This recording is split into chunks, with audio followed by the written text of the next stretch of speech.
So in this video I'll show how to cut an ellipse with an angle to it,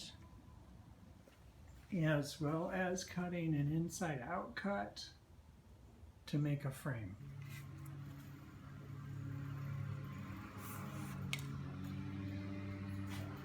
Okay, this is the ellipse template that I used.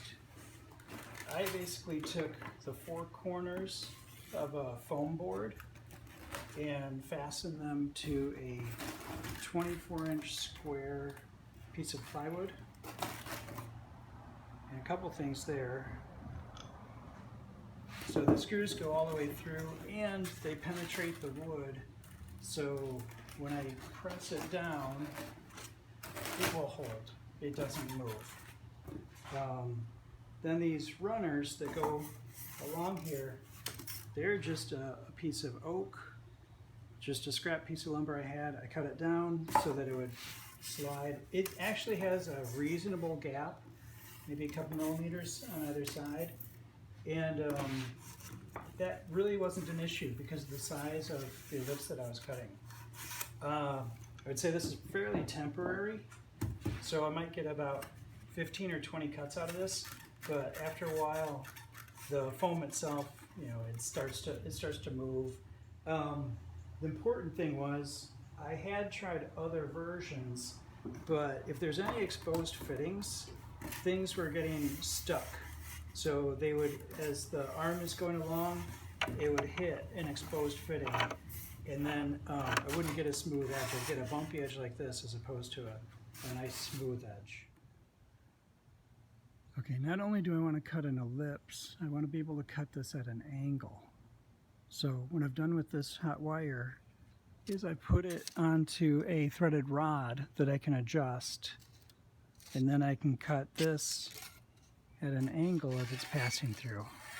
I'm adjusting tension with this spring, and as the wire expands and contracts, it can take up that slack and make sure that the wire is still taut so I get a consistent cut.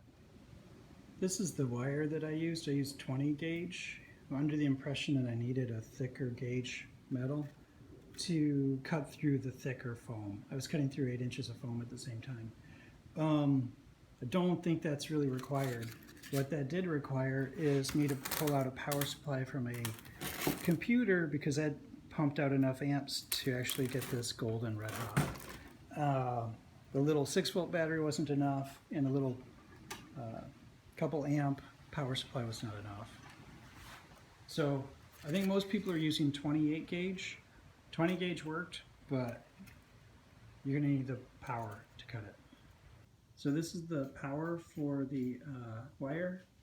I took off of the 12 volt of an old Molex connector from this power supply. One thing with this long arm is part of this becomes just cable management. I've got that fixed power supply, so the power has to go all the way back to that PC supply. So one thing, this is so hot that if you camp out in one spot, it will melt the foam right around where it is. So just let it sit there. It's a matter of seconds. So you got to keep things moving when you're cutting through this stuff. Okay, so the size of the ellipse.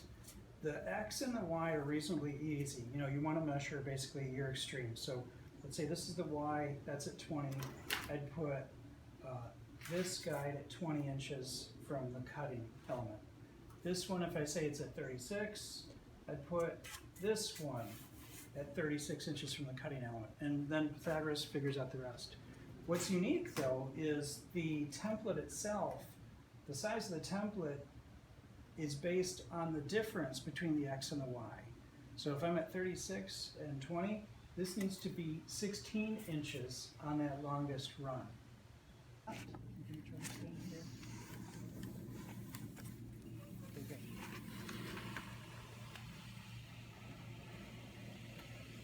So one good thing with this open channel is that I can get the power turned on and get the wire hot and then insert the wire into the foam and drop this runner into the channel, and then I can start to do my top.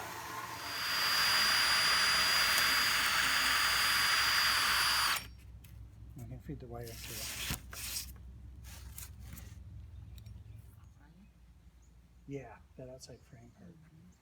All right, let's go ahead and try and drop it in. Good there? Okay, here we go. It's stuck. Yeah, this is, can you help push? Like that.